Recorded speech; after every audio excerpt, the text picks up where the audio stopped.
Hello दोस्तों, मैं नरेश कटात new morning classes YouTube channel में आपका हार्दिक स्वागत है।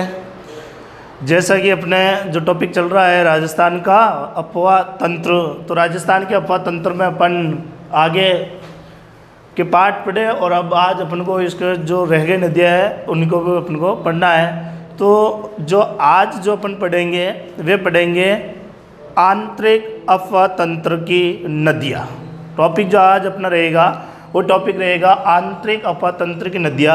और आंतरिक अफवाह तंत्र की नदियाँ वह नदियाँ जो ख़त्म हो जाती है यानी विलीन हो जाती है, या तो मरुस्थलीय प्रदेश में हो जाती है या कोई खारे पानी की झील के अंदर जाकर गिर जाती है, वह नदियाँ कहलाती है अपनी आंतरिक प्रवाह तंत्र की नदियाँ। तो आज अपन को जो पढ़ना है वो पढ़ना है आंतरिक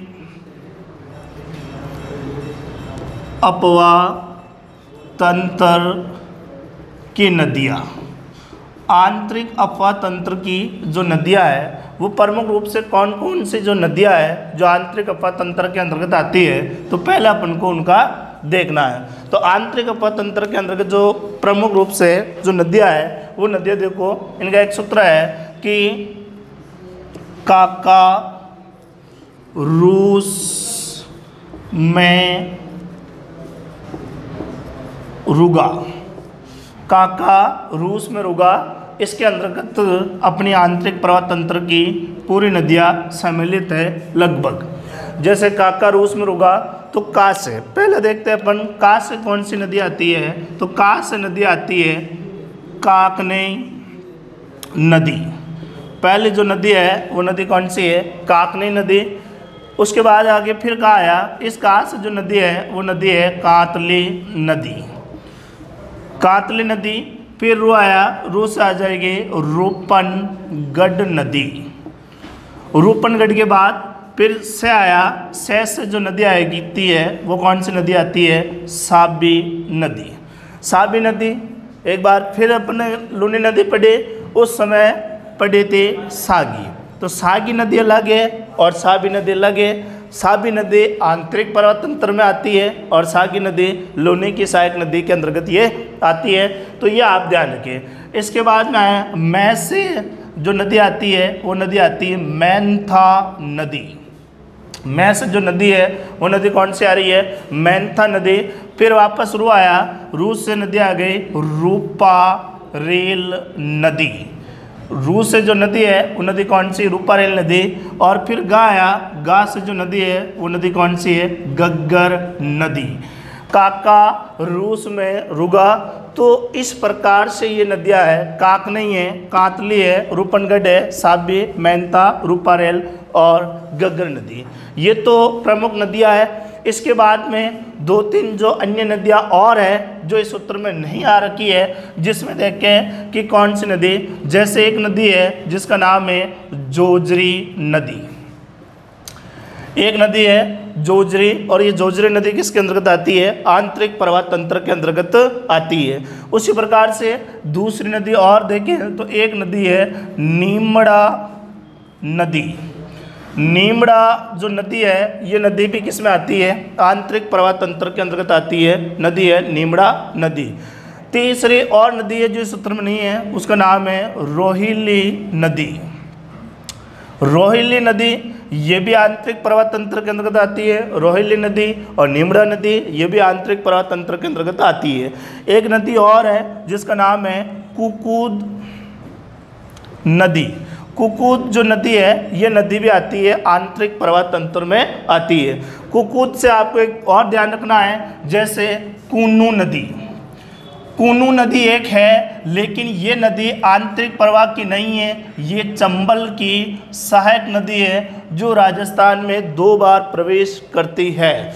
तो कूनू नदी चंबल की सहायक है, कुकुद नदी आंतरिक प्रवाह तंत्र के अंतर्गत आती है, तो ये आप इसमें ध्यान रखें। तो ये जो प्रमुख नदियाँ थी जो आती है आंतरिक प्रवाह तंत्र की नदियाँ, ये नदियाँ किसी मरुस्थलीय प्रदेश या किसी खारे पानी की झील या कोई छोटा तालाब है जहाँ जाकर ये नदी खत्म हो जाती है, तो ये आंतरिक प्रवाह तंत्र की प्रमुख नदियाँ थी।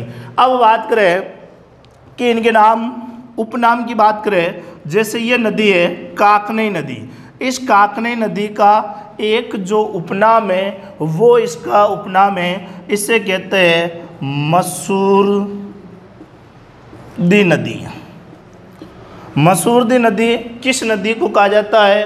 काकनी नदी को ही मसूरदी नदी के नाम से पुकारा जाता है, ये ध्यान रखें। एक तो इसका आपको उपनाम याद रखना मसूरदी काकनी नदी को, एक आपको याद रखना है इस नदी को रूपारेल नदी का जो नाम है वो नाम है, इनके दो नाम हैं, एक तो इसे कहते हैं लसवारी नदी या फिर इसको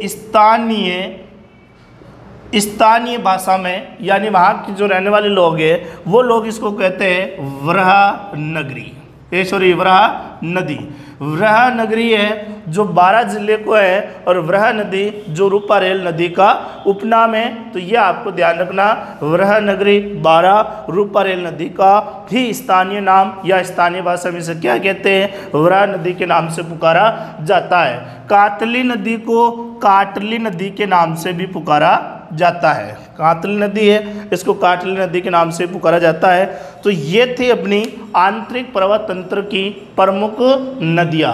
अब पढ़ना अपन को एक एक नदी को कि एक कौन सी नदी कहाँ से निकलती, कैसे बहती राजस्थान में, कैसे क्या है। तो एक बार आप इनका स्क्रीनशॉट ले लें कि कौन कौन सी जो नदियाँ हैं जो आंतरिक प्रवाह तंत्र में आती हैं।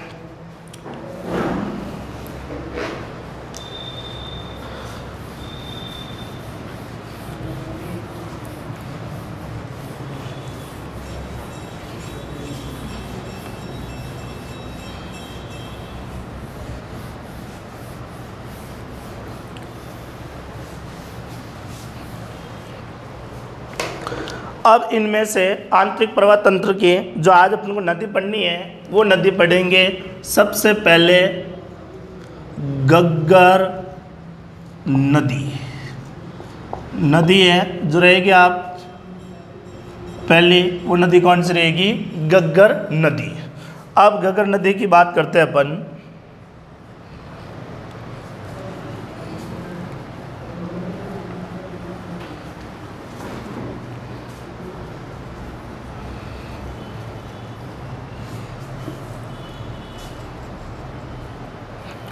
नदी अपनी गग्गर नदी। अब देखो इस गग्गर नदी के अंतर्गत है ये अपना राजस्थान है, हरियाणा, पंजाब और यहाँ पर है हिमाचल प्रदेश, यानी गग्गर नदी। और ये अपना जो यहाँ हो जाएगा वो हो जाता है पाकिस्तान। तो इस गग्गर नदी के इन राज्यों से इनका संबंध है। तो सबसे पहले बात करते हैं इस नदी का जो उद्गम होता है वो उद्गम कहाँ से होता है? तो हिमाचल प्रदेश के अंतर्गत जो पहाड़ियाँ हैं वो पहाड़ियाँ कौन सी है? शिवालिक की पहाड़ियाँ। शिवालिक की जो पहाड़ियाँ है ये पहाड़ियाँ किस राज्य में आती है? तो ये हिमाचल प्रदेश के अंतर्गत आती है। पहाड़ियाँ कौन सी है? शिवालिक की पहाड़ियाँ। यहाँ पर एक मंदिर भी बन रखा है और जो मंदिर है वो मंदिर है कालका माता का मंदिर आता है। वो मंदिर कौन सा आता है? कालका माता का मंदिर। यानी शिवालिक की पहाड़ियाँ कालका माता का मंदिर से इस नदी का उद्गम होता है। तो गग्गर नदी आंतरिक प्रवाह तंत्र के अंतर्गत सबसे लंबी नदी है, इसलिए इस नदी का आपको उद्गम स्थल याद रखना है। पूछा जा चुका है कि गग्गर नदी का उद्गम किस राज्य से होता है? तो हिमाचल प्रदेश। किस पहाड़ियों से होता है? तो शिवालिक की पहाड़ियाँ, हिमाचल प्रदेश। अब ये नदी यहाँ से निकलती है शिवालिक की पहाड़ियों से, इस कालका माता के मंदिर के पास में से निकलती है और ये नदी बहती है पंजाब में। पंजाब के बाद ये नदी हरियाणा के अंतर्गत आती है और हरियाणा के बाद में ये राजस्थान में क्या करती है? प्रवेश करती है। तो राजस्थान के अंतर्गत इस नदी का जो प्रवेश स्थान है ये आपको याद रखना है। राजस्थान में प्रवेश कितनी नदियों ने किया था? 3 नदियाँ प्रमुख है जो प्रवेश कर रही है, चंबल नदी, माही नदी और घग्गर नदी। इनकी चंबल की सहायक भी प्रवेश करती है, अमाई की सहायक भी प्रवेश करती है, लेकिन जो मुख्य नदियां हैं जिनके प्रवेश स्थल को आपको याद रखना है। तो ये नदी राजस्थान में जो प्रवेश करती है वो प्रवेश पहले तो ये किस जिले में प्रवेश करती है, तो वो जिला कौन सा हो गया? हनुमानगढ़। जिला पूछे आपसे तो किस जिले में प्रवेश करती है? हनुमानगढ़ में प्रवेश करती है। और इस यहाँ अगर आपसे तहसील पूछे कि किस तहसील में प्रवेश करती है, तो ये करती है टिब्बी तहसील। और यहाँ पर अगर गांव पूछे कि किस गांव में प्रवेश करती है, तो गांव हो गया तलवाड़ा गांव। तलवाड़ा गांव टिब्बी तहसील हनुमानगढ़ डिस्ट्रिक्ट से घग्गर नदी राजस्थान के अंतर्गत प्रवेश करती है। अब घग्गर नदी यहाँ प्रवेश करती है और इसी स्थान पर एक झील जो बन रखी है, और वो झील कौन सी है? तलवाड़ा झील। तलवाड़ा झील। और ये तलवाड़ा झील कहाँ आती है? हनुमानगढ़ डिस्ट्रिक्ट के अंतर्गत आती है। घग्गर नदी पर स्थित ये झील है। तलवाड़ा झील, ध्यान रहे आपको, समुद्र तल से सर्वाधिक नीचे स्थित झील कौन सी है? तो तलवाड़ा झील है। खारे पानी की पूछे सांबर है। केवल इतना ही प्रश्न है कि राजस्थान की कौन सी झील जो समुद्र तल से सर्वाधिक नीचे स्थित है। यदि सांबर ऑप्शन है तो पहले सांबर को प्राथमिकता दें, और सांबर झील अगर नहीं है ऑप्शन तो वहाँ पे आपको किस झील को देना है? तलवाड़ा झील को देना है, क्योंकि तलवाड़ा झील समुद्र तल से सर्वाधिक नीचे स्थित झील। अगर यही आपसे पूछे कि सर्वाधिक ऊंचाई पर स्थित झील कौन सी है, तो राजस्थान की प्रसिद्ध झील नक्की झील है, जो समुद्र तल से सर्वाधिक ऊंचाई पर स्थित झील है। तो तलवाड़ा झील हनुमानगढ़ के अंतर्गत है, जहां इस तलवाड़ा गांव के अंतर्गत ही राजस्थान में ये घग्गर नदी प्रवेश करती है। अब इसके बाद ये नदी आगे चलती है। आगे चलने के बाद में इस नदी के किनारे यहाँ पे जो मैदान आता है, वो मैदान कौन सा आता है? बटनेर का मैदान। और बटनेर के मैदान में ये नदी जाकर विलीन होने की समाप्ति पे आ जाती है। तो वहाँ इस नदी के एक और जो उपनाम मिलता है, वो मिलता है, यहाँ पर इसे कहते हैं सोत्र नदी या मर्त नदी के नाम से पुकारा जाता है। तो पहले बात कर लेते हैं इस घग्गर नदी के उपनाम कौन कौन से हैं। घग्गर नदी के उपनाम कौन कौन से हैं? तो उपनाम में यहाँ देखिए आप, पहला जो इसका उपनाम मिलता है वो मिलता है, इनके जो प्राचीन जो नाम है वो प्राचीन नाम क्या है? तो इसको प्राचीन नाम 2 है। एक तो इसे कहते थे सरस्वती नदी, या फिर इसको कहते थे द्वेषवती नदी। घग्गर नदी के प्राचीन जो नाम है वो प्राचीन नाम है सरस्वती नदी या द्वेषवती नदी के नाम से इसको पुकारा जाता था। 2 तो इसके प्राचीन नाम हो गए। उसके बाद इसके अन्य जो उपनाम और मिलते हैं वो उपनाम मिलते हैं, जैसे इससे कहते हैं मर्त नदी। तीसरा इस नदी का उपनाम मिलता है वो मिलता है नट नदी। चौथा इस नदी का उपनाम की बात करें तो मिलता है सोतर नदी। चौथा जो इसका उपनाम मिलता है वो इसे किस नाम से पुकारा जाता है? सोतर नदी, या फिर इसी नदी को कहते हैं लेटी हुई नदी के नाम से भी पुकारा जाता है। वो नदी कौन सी होती है? घग्गर नदी को कहते हैं लेटी हुई नदी, मर्त नदी, नट नदी, द्वेषवती नदी, सरस्वती नदी के नाम से इसको पुकारा जाता है। तो ये इस नदी के प्रमुख जो उपनाम होते हैं ये ध्यान रखिए। एक जो इनका प्रसिद्ध जो उपनाम है वो प्रसिद्ध उपनाम है, इस नदी को कहते हैं राजस्थान की शौक।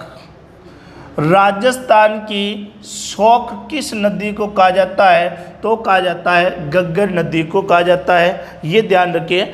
इनको शौक कहने का कारण यही है कि प्राचीन समय में इस नदी में पानी ज़्यादा आता, तो राजस्थान के जो उत्तरी राजस्थान है, इस उत्तरी राजस्थान में बाढ़ आने की संभावना रहती। वर्तमान की अगर बात करें तो इस नदी के किनारे यहाँ पे नदी के पेटे से नीचे हनुमानगढ़ जंक्शन,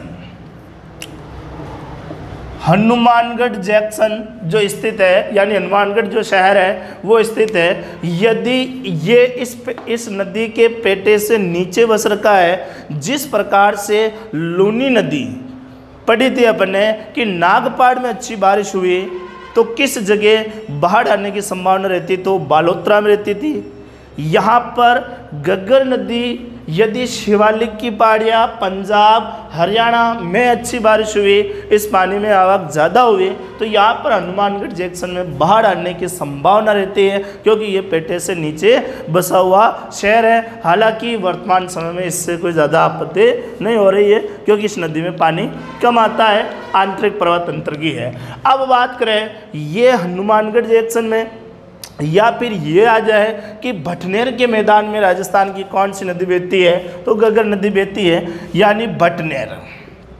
आपको पता है भटनेर जो है, या भटनेर का मैदान या भटनेर का दुर्ग राजस्थान के किस जिले के अंतर्गत है, तो वो है हनुमानगढ़ डिस्ट्रिक्ट में। राजस्थान का एकमात्र किला है, राजस्थान का एकमात्र किला है जिसके अंदर राजपूत महिलाओं के साथ या हिंदू महिलाओं के साथ मुस्लिम महिलाओं ने भी जोहर किया था। वो किला कौन सा है? भटनेर का किला है, राजस्थान के अंतर्गत ये आता है। तो भटनेर का किला हनुमानगढ़, और भटनेर के मैदान में ही ये घग्गर नदी बहती है। जब इसका पानी सूखने की कगार पर आता तो वहाँ पर इसे मर्त नदी के नाम से पुकारा जाता है।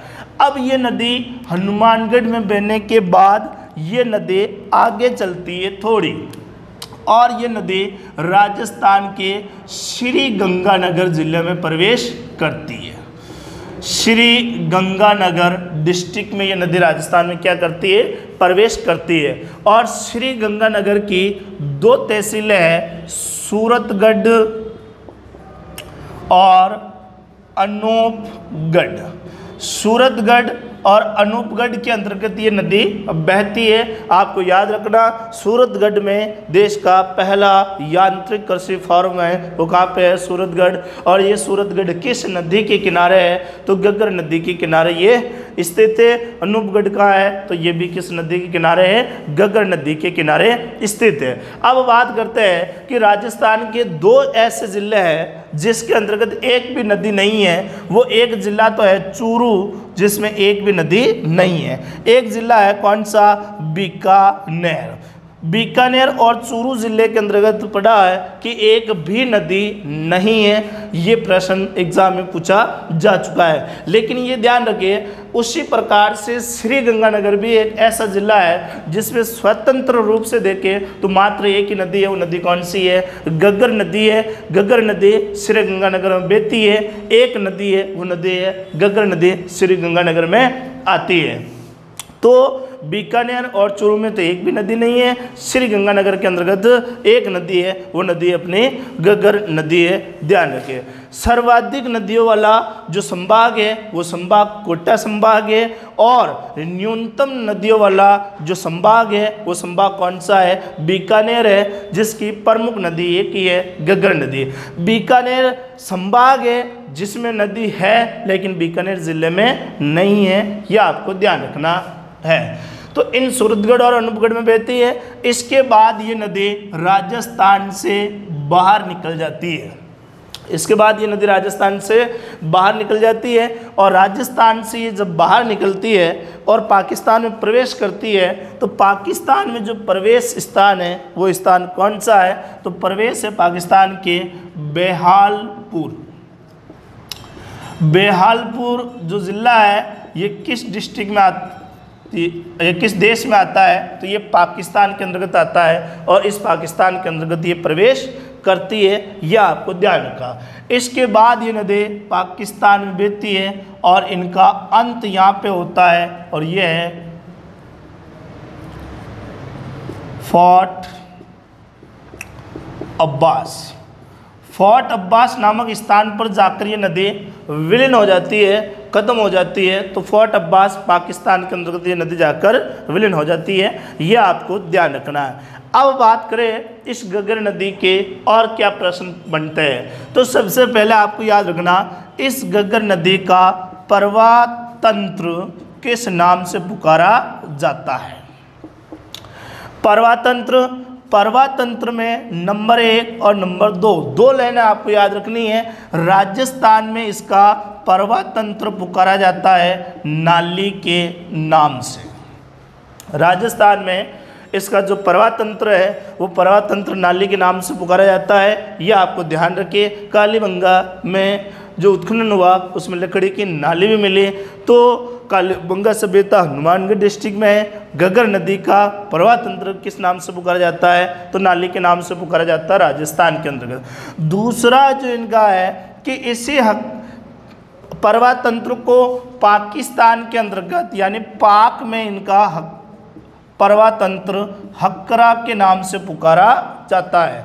हक्करा पाकिस्तान में कहते हैं, राजस्थान में इसको नाली के नाम से पुकारा जाता है। दूसरा एक और चीज़ बनती है, इस घग्गर नदी के किनारे होने वाली कृषि, घग्गर नदी के किनारे होने वाली कृषि को किस नाम से पुकारा जाता? तो इसको कहते हैं वग्गी या फिर वेगी। घग्गर नदी के मैदान में या घग्गर नदी के आसपास में होने वाली कृषि को किस नाम से पुकारा जाता है? तो वग्गी या फिर इसे वेगी के नाम से पुकारा जाता है। यह आपको ध्यान रखना। जो इनके दो प्रश्न हैं कृषि से संबंधित, यानी परवातंत्र और कृषि से प्रश्न आता है। अगला बात करें तो इस घग्गर नदी के या ये बात करें कि राजस्थान के अंतर्गत उत्तरी नदी है, वो उत्तरी नदी कौन सी है? तो घग्गर नदी। दक्षिणी नदी कौन सी? तो मई। और उत्तरी नदी प्रमुख रूप से कौन सी है? तो घग्गर नदी है। लेकिन ये ध्यान रखना, राजस्थान की जितनी भी नदियां हैं ये नदियां किसी अन्य देश के अंतर्गत नहीं जा रही है, लेकिन ये अपनी एकमात्र घग्गर नदी है जो किसी देश में जाती है। तो ये प्रश्न भी याद रखना, राज्य की एकमात्र नदी है जो क्या करती है, यानी जो क्या है, अंतर्राष्ट्रीय नदी है। अंतर्राष्ट्रीय जो नदी है वो नदी कौन सी है? घग्गर नदी है। अन्य नदियाँ अंतर्राष्ट्रीय नहीं है, घग्गर नदी अपनी अंतर्राष्ट्रीय नदी है। यह आपको ध्यान रखिए। पाकिस्तान में फोर्ट अब्बास में जाकर ये नदी ख़त्म होती है, यानी पाकिस्तान के अंतर्गत इस नदी का पानी जाता है। तो यह है। दूसरी बात, इस घग्गर नदी के किनारे राजस्थान की दो प्रमुख सभ्यता विकसित है। एक सभ्यता है कालीबंगा। वैसे हिस्ट्री का टॉपिक अपन अलग से लेके आएंगे। राजस्थान की प्रमुख सभ्यता और सभ्यता में इनके एक एक चीज़ ध्यान रखेंगे। लेकिन अभी अपन नदियाँ पढ़ रहे हैं, तो नदियों के हिसाब से कालीबंगा सभ्यता किस नदी के किनारे है? हनुमानगढ़ ज़िले में घग्गर नदी के किनारे ये स्थित है। तो ये आपको ज़िला याद रखे।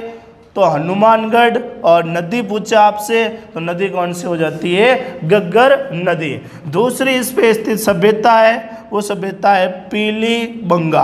पीलीबंगा जो सभ्यता है ये सभ्यता भी हनुमानगढ़ डिस्ट्रिक्ट के अंतर्गत ये आती है। तो इस नदी के किनारे ये दो प्रमुख सभ्यता विकसित है, इनको आपको ध्यान रखना है। तो राजस्थान की एकमात्र जो अंतर्राष्ट्रीय नदी है वो अंतर्राष्ट्रीय नदी कौन सी है? तो घग्गर नदी है। तो ये आप ध्यान रखें। अब आप इस घग्गर नदी का स्क्रीनशॉट ले सकते हैं, इनको नोट कर सकते हैं। इसके बाद पढ़ते हैं अपन इसकी अगली नदी आंतरिक प्रवाहतंत्र की।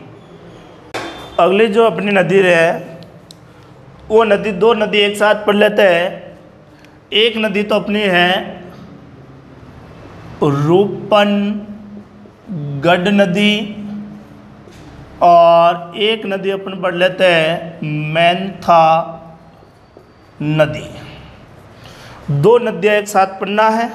तो बात करते हैं राजस्थान की राजधानी जयपुर, और जयपुर के अंतर्गत एक झील है, वो झील कौन सी है? सांबर झील। सांबर झील। और ये सांबर जो झील है ये झील कहाँ आती है? तो ये आती है फुलेरा जयपुर। फुलेरा जयपुर में जो झील है वो झील कौन सी है? सांबर झील। राजस्थान की अलग से अपन एक वीडियो यानी एक लेके आएंगे जिसमें राजस्थान की सारी झील आएगी। अब यहाँ पे देखते हैं कि इन दो नदियों का जो संबंध है वो संबंध इस सांबर झील से है, अर्थात इन नदियों का पानी सांबर झील के अंतर्गत आता है।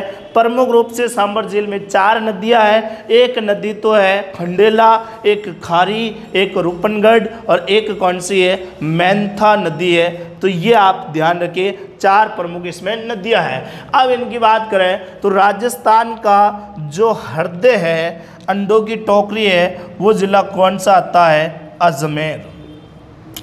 और राजस्थान का गुलाबी जो नगर है वो गुलाबी नगर कौन सा आता है? तो जयपुर, यानी राजस्थान की राजधानी। तो जयपुर और अजमेर इन दोनों का इस नदियों से संबंध है। तो पहले अजमेर की बात करें कि अजमेर में किस नदी का संबंध है, तो यहाँ पे है रूपनगढ़ नदी। और यहाँ अगर जयपुर की बात करें कि यहाँ किस नदी का संबंध है, तो यहाँ पे है मैंथा नदी। मैंथा नदी जयपुर से, रूपनगढ़ नदी अजमेर से संबंधित है। अजमेर में जो पहाड़ियाँ स्थित है वो पहाड़ियाँ कौन सी है? तो यहाँ पे पहाड़ियाँ है किशनगढ़ की पहाड़ियाँ। किशनगढ़ की पहाड़ियाँ है और ये पहाड़ियाँ कहाँ पे आती है? तो जयपुर के अंतर्गत ये आते हैं। और यहाँ जयपुर की बात, ये अजमेर में आती है। यहाँ जयपुर की बात करें तो जयपुर में जो पहाड़ियाँ है वो कौन सी है? मनोहर पुरा गांव की पहाड़ियाँ। यहाँ पे जो पहाड़ियाँ है वो पहाड़ियाँ कौन सी है? मनोहरपुरा गांव की पहाड़ियाँ। अब यहाँ देखिए आप कि जयपुर के मनोहरपुरा गांव की पहाड़ियों से जिस नदी का उद्गम होता है वो कौन सी नदी का उद्गम होता है? मैंथा नदी का उद्गम होता है। और ये मैंथा नदी जयपुर में बेलने के बाद में नागौर में जाती है और नागौर के बाद ये नदी सांबर झील में आकर गिर जाती है। वो नदी है मैंथा नदी। और रूपनगढ़ नदी किशनगढ़ की पहाड़ियों से निकलकर ये नदी इस प्रकार से बहकर ये नदी सांबर झील में आ जाती है, यानी जयपुर के अंतर्गत ये सांबर झील में आकर गिरती है फुलेरा के अंतर्गत। अब बात करें, ये तो था इनका उद्गम स्थल और इन नदियों का अंत। अब इन नदियों से प्रमुख 2 प्रश्न और बनते हैं और वो 2 प्रश्न आपको याद रखना है। इस नदी के किनारे एक शहर है या एक स्थल है जो है सलेमाबाद, और ये सलेमाबाद कहाँ आता है? अजमेर में आता है। इस नदी के किनारे है लूणवा गांव, और लूणवा गांव कहाँ पे आता है? तो ये नागौर जिले में आता है। अब यहाँ इन दोनों से प्रश्न क्या बनता है? वो प्रश्न ये बनता है, सलेमाबाद अजमेर के अंदर, सलेमाबाद अजमेर के अंदर यहाँ पर एक संप्रदाय है जिसकी मुख्य पीठ है, और वो संप्रदाय कौन सा है? निम्बार्क संप्रदाय की मुख्य पीठ या प्रधान पीठ स्थित है।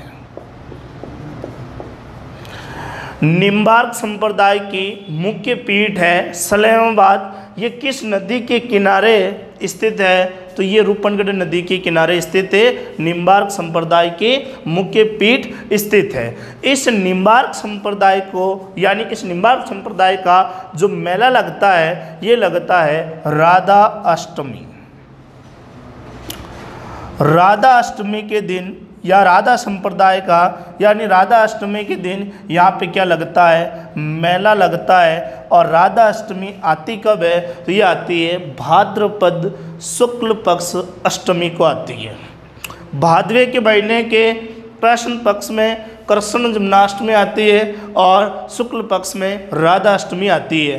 तो कृष्ण पक्ष में कृष्ण जन्माष्टमी आती है तो नाथ द्वारा के अंतर्गत वहाँ मेला लगता है, जो प्रसिद्ध मेला है। और नाथ द्वारा के अंतर्गत जो मुख्य पीठ स्थित है, वो मुख्य पीठ कौन सी है? वल्लभ संप्रदाय की जो मुख्य पीठ है, वो मुख्य पीठ कहाँ पे है? नाथ द्वारा राजसमंद के अंतर्गत है। निम्बार्क संप्रदाय की मुख्य पीठ कहाँ पे है? तो सलेमाबाद अजमेर में है। जसनाती संप्रदाय की मुख्य पीठ कहाँ पे है? तो कतियासर बीकानेर के अंतर्गत आती है। तो ये जो राजस्थान के संत संप्रदाय अपन पढ़ेंगे, उनमें इनके अलग अलग जो मुख्य पीठें आ जाती है। जैसे नाथ संप्रदाय की मुख्य पीठ महा मंदिर जोधपुर के अंतर्गत है। तो यहाँ पे जो है निम्बार्क संप्रदाय, और राधा अष्टमी के दिन यहाँ पे क्या लगता है? मेला लगता है। अत्या एमपी प्रश्न है, ये आपको ध्यान रखना। लूणवा गांव, जहाँ से अभी तक तो प्रश्न नहीं आ रखा है, लेकिन इस लूणवा गांव के अंतर्गत यहाँ पे राजस्थान में एक प्रसिद्ध जैन तीर्थ स्थल है। राजस्थान में सर्वाधिक जैनों की, जैन समाज की जो संख्या है, वो संख्या उदयपुर के अंतर्गत है। लेकिन इन जैन समाज का जो प्रसिद्ध तीर्थ स्थल है, वो तीर्थ स्थल लूणवा गांव नागौर के अंतर्गत ये आता है। लेकिन सलेमाबाद वाला प्रश्न थोड़ा ज़्यादा एमपी है, आप इनको ध्यान रखें। तो ये दो नदियाँ भी अपने आंतरिक प्रवाह की कंप्लीट हो जाती है, रूपनगढ़ नदी और मेंथा नदी, जो आप इसमें से ध्यान रखें। अब बात करते हैं अगले और जो नदियां हैं।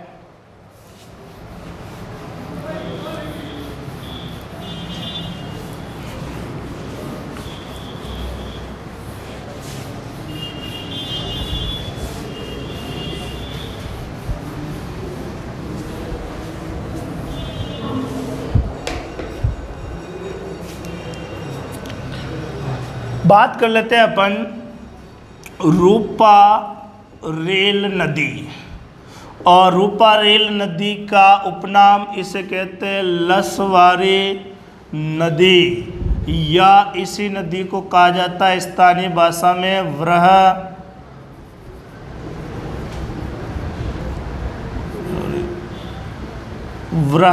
नदी। इसे को स्थानीय भाषा में वराह नदी के नाम से पुकारा जाता है। तो अब बात करें इस रूपा रेल नदी का उद्गम कहाँ से होता है। छोटी नदियाँ है, उद्गम स्थान इसका उद्गम होता है उदयनाथ की पहाड़ियाँ। और उदयनाथ की पहाड़ियाँ ये राजस्थान के किस जिले में आती है? तो अलवर।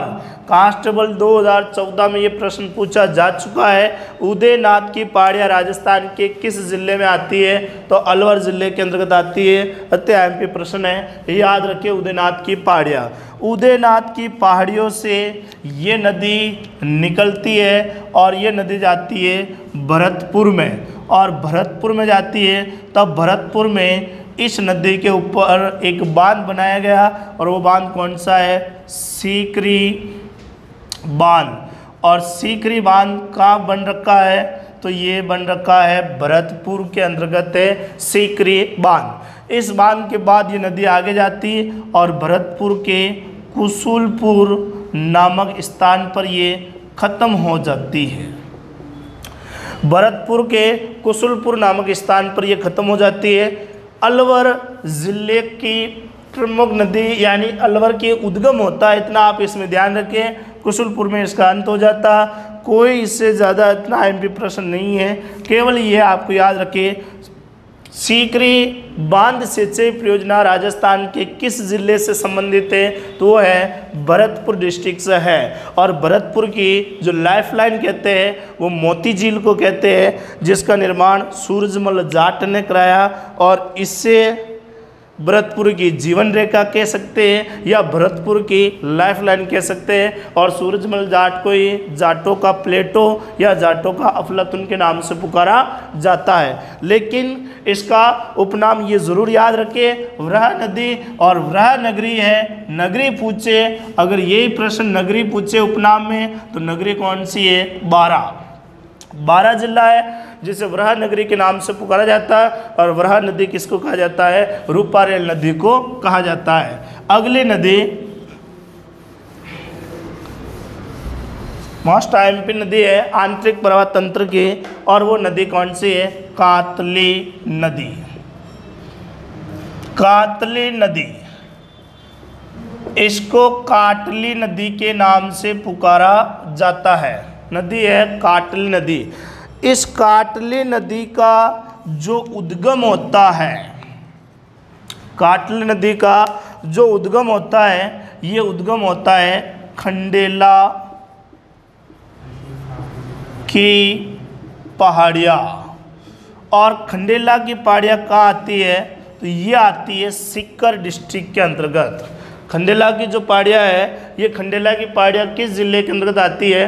तो ये आती है सीकर डिस्ट्रिक्ट के अंतर्गत आती है। तो ये आपको ध्यान रखें, कातली स्थानीय भाषा में कहते हैं, कातली इसका नाम है। खंडेला की पहाड़ियाँ सीकर से इस नदी का क्या होता है? उद्गम होता है। अब ये यहाँ से ये नदी निकलती है और इस प्रकार से राजस्थान में बहकर झुंझुनू जिले को दो बराबर भागों में बांटकर चूरू में प्रवेश करती है। और चूरू की सीमा, यानी चूरू में प्रवेश नहीं करती है, चूरू की सीमा यानी चूरू से थोड़ा पहले ये यानी झुंझुनू और चूरू की जो सीमा है, उस सीमा के पास में ये जाकर इस नदी का अंत हो जाता है। और वो स्थान है मंडरेला गांव, और ये आता है झुंझुनू में। यहाँ जाकर ये नदी का अंत हो जाता है। यह आपको ध्यान रखिए। अब इनसे प्रमुख प्रश्न क्या बनते हैं, क्या है? तो इस नदी के किनारे एक सभ्यता विकसित है, और वो सभ्यता कौन सी है? गणेश्वर सभ्यता। और गणेश्वर सभ्यता राजस्थान में कहाँ पे है? तो सीकर डिस्ट्रिक्ट। किस नदी के किनारे विकसित है? तो ये कातली नदी के किनारे विकसित है गणेश्वर सभ्यता। गणेश्वर सभ्यता से प्रश्न जो बनता है, इस सभ्यता को कहते हैं ताम्र युगीन सभ्यता की जननी। ताम्रयुगीन सभ्यता की जो जननी कहा जाता है, वो जननी किस सभ्यता को कहा जाता है? गणेश्वर सभ्यता को। क्योंकि यहाँ से प्राप्त स्थलों के अंतर्गत यानी प्राप्त जो औजार या कुछ अन्य कोई सामग्री मिले तो तांबे से निर्मित ज़्यादा थी। और इसका प्रभाव आप देखते ही हो, खेतड़ी झुंझुनू के अंतर्गत सबसे बड़ी तांबे की खान है। तो यहाँ इस सभ्यता से प्राप्त जो उपकरण थे, तांबे के यहाँ पे औजार ज़्यादा मिले। कौन से मिले, कैसे मिले? जैसे राजस्थान की एकमात्र गणेश्वर सभ्यता है जिसमें पत्थरों से निर्मित मकान मिले थे या मकानों में पत्थरों का प्रयोग होता है, उसका उदाहरण अपनी गणेश्वर सभ्यता है। तो ताम्रयुगीन सभ्यता की जननी। लेकिन प्रश्न ये आ जाए कि राजस्थान में ताम्र नगरी किस सभ्यता को कहा जाता है? तो ताम्र नगरी है, वो नगरी है अहाड़ सभ्यता। और अहाड़ जो सभ्यता है, ये सभ्यता कहाँ आती है? उदयपुर में आती है, आयड़ नदी के किनारे। आयड़ नदी के किनारे है, जिसे ताम्र नगरी के नाम से पुकारा जाता। अहाड़ सभ्यता की जननी वो कहा जाता है, गणेश्वर सभ्यता को कहा जाता है। और ताम्र नगरी अहाड़ सभ्यता उदयपुर को कहा जाता है। यह आपको इसमें से ध्यान रखना। ये अपनी कातली नदी भी हो जाती है कंप्लीट। लेकिन एक प्रश्न और है, वो प्रश्न ये है कि आंतरिक प्रवाह तंत्र की सबसे अगर लंबी नदी पूछे तो लंबी नदी कौन सी है? घग्गर नदी, राजस्थान की। लेकिन अगर ये पूछ लिया जाए कि पुणे ते राजस्थान की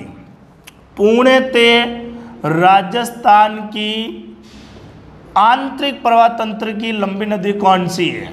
यानी आंतरिक प्रवाह तंत्र की अगर आपसे पूछे तो आंतरिक प्रवाह तंत्र की पुणे है तो कौन सी नदी हो गई? कातली नदी। पुणे से पूछे तो नदी हो गई कातली, और बाकी नदी कौन सी है? घग्गर नदी है। यह आपको ध्यान रखिए। और इस कातली नदी की जो लंबाई है, वो लंबाई 100 किलोमीटर बताई जाती है, खंडेला की पहाड़ियाँ से मंडरेला गांव झुंझुनू तक। तो ये प्रश्न इसमें से पूछा जा सकता है। या फिर झुंझुनू जिले को दो भागों में, या झुंझुनू जिले की प्रमुख नदी कौन सी है? तो नदी कौन सी है? कातली नदी है। यह आपको ध्यान रखना है।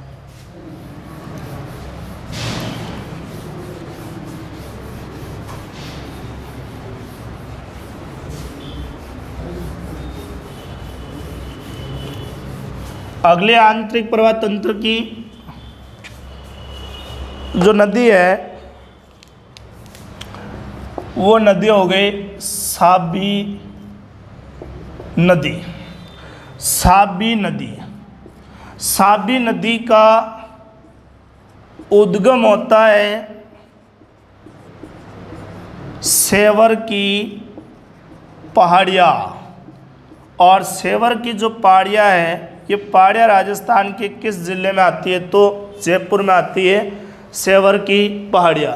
इन सेवर की पहाड़ियों से ये नदी निकलती है जयपुर में बहने के बाद में अलवर, अलवर में बहने के बाद में राजस्थान से बाहर निकलती है और ये नदी प्रवेश करती है हरियाणा।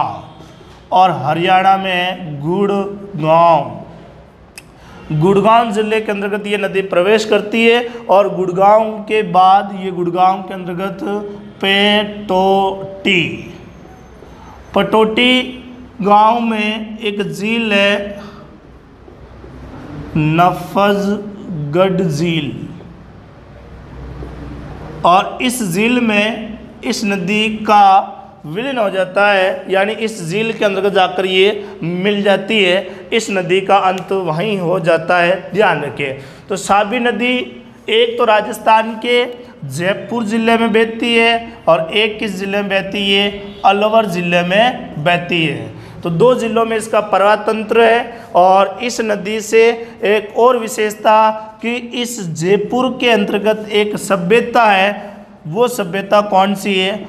जोधपुरा सभ्यता।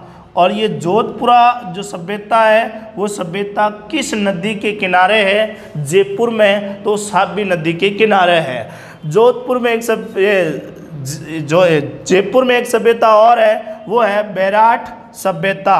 और बेराट जो सभ्यता है ये सभ्यता बाणगंगा नदी के किनारे है।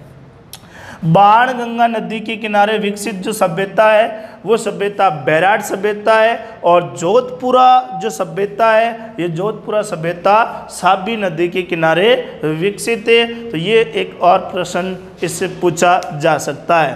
तो जो अपनी ये साबी नदी भी हो जाती है कंप्लीट। छोटी नदियाँ हैं, ज़्यादा प्रश्न नहीं बनते हैं। चंबल, मही, बनास, लोनी उनसे ज़्यादा बनते हैं। अपन ने एक एक वीडियो के अंदर एक एक क्लास एक एक नदी को पढ़ा था, लेकिन यहाँ आंतरिक प्रवाह तंत्र की छोटी नदियाँ हैं, इसलिए जल्दी जल्दी पढ़ लेते हैं। आपको इतना ही याद रखना है कि ये नदियाँ आंतरिक प्रवाह में आती है। जैसे एक नदी और हो गई काकने नदी। प्रसिद्ध प्रश्न तो क्या है? उपनाम। और उपनाम इसका क्या हो गया? मसूरदी नदी। उपनाम इनका मसूरदी नदी हो गया। काकने नदी, ये आपको ध्यान रखिए। अब काकने नदी की जो विशेषता है वो विशेषता क्या है? तो इस नदी का जो उद्गम होता है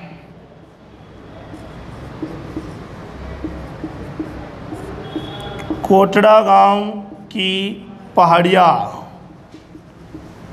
या कोटड़ी नामक स्थान से इस नदी का उद्गम होता। हालांकि ये कोटड़ा जैसलमेर में भी है और एक जो साबरमती नदी का उद्गम भी कोटड़ा गांव की पहाड़ियों से होता है। तो इस नदी का यहाँ से उद्गम होता। थोड़ी आगे जाने के बाद में इस नदी के ऊपर एक झील है और वो झील कौन सी है? बुज झील। तो बुज झील, और ये बुज झील कहाँ पे है? तो जैसलमेर। यानी ये नदी कहाँ की है? तो ये जैसलमेर की ही नदी है, ये आपको ध्यान रखना है। तो जैसलमेर में बुज झील, और ये बुज झील है जो किसकी है? मीठे पानी की है। मीठे पानी की झील बुज झील। इस बुज झील में किस नदी का पानी आता? तो काकने नदी का यहाँ पे पानी आता है। और इस बुज झील के बाद थोड़ी आगे जाने के बाद में मीठी खाड़ी, और इस मीठी खाड़ी यानी जैसलमेर में ही ये है जहाँ पर ये जाकर ख़त्म हो जाती है, ये ध्यान रखें। जैसलमेर में मीठे पानी की झील है, जिसमें देखो एक झील तो हो गई बुज झील जो मीठे पानी की है, इसके बाद में एक झील है जिसका नाम है गड्डीसर। गड्डीसर झील भी मीठे पानी की है। एक झील और है अमर सागर झील। अमर सागर झील भी मीठे पानी की है। और एक प्रसिद्ध झील है रामदेवरा झील। रामदेवरा झील, या इसको आप कह सकते हैं क्रेटर या काल्डेरा झील। क्रेटर या काल्डेरा झील, रामदेवरा झील जो मीठे पानी की झील है, प्रसिद्ध झील है। और इसी झील को काल्डेरा झील, इसी झील रामदेवरा जो झील है इसी को क्रेटर या काल्डेरा के नाम से पुकारा जाता है। दूसरी बात, राजस्थान में प्राकृतिक यानी ज्वालामुखी से किस झील का निर्माण हुआ, तो रामदेवरा झील का निर्माण हुआ, जो पोखरण से थोड़ी आगे रोनेचा गांव रामदेवरा मंदिर स्थान है जहाँ पर ये झील बनी हुई है। तो ये आपको ध्यान रखिए। काकनी नदी का कम से कम एक प्रश्न आपका प्रसिद्ध जो बनता है वो बनता है मसूरदी नदी किस नदी को कहते हैं, तो काकनी नदी को कहा जाता है। दूसरी विशेषता ये है, इस नदी को आंतरिक प्रवाह तंत्र की, आंतरिक प्रवाह तंत्र की सबसे छोटी नदी, सबसे छोटी नदी मानी जाती है। यानी आंतरिक प्रवाह तंत्र की सबसे छोटी नदी है वो छोटी नदी कौन सी, काकनी नदी। और इस काकनी नदी की जो लंबाई है वो लंबाई बताई जाती है 17 किमी।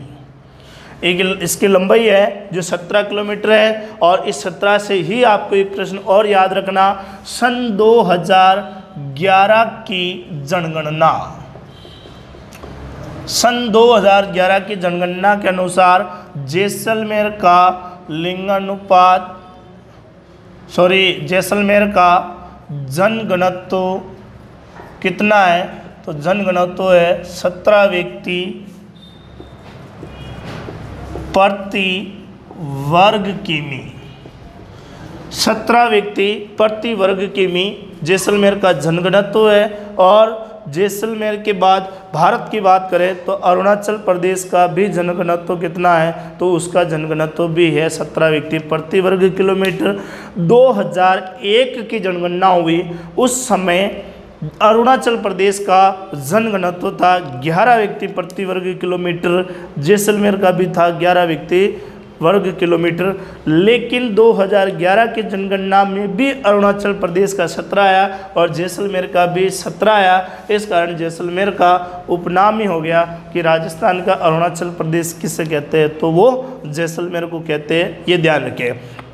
अब जो बची है, जैसे छोटी नदियाँ जिनका विशेषता कोई नहीं बनती है, रोहिली नदी का जो संबंध है वो संबंध किस जिले से है, तो जैसलमेर। रोहिली नदी का संबंध किस जिले से है, तो जैसलमेर से है। एक नदी थी नीमड़ा, और नीमड़ा नदी का जो संबंध है वो संबंध कहाँ से है, तो बाड़मेर से है। नीमड़ा नदी का संबंध बाड़मेर से है। और एक नदी जो अपनी कुकुद नदी, और कुकुद नदी का जो संबंध है वो संबंध आता है पिपाड़ जोधपुर।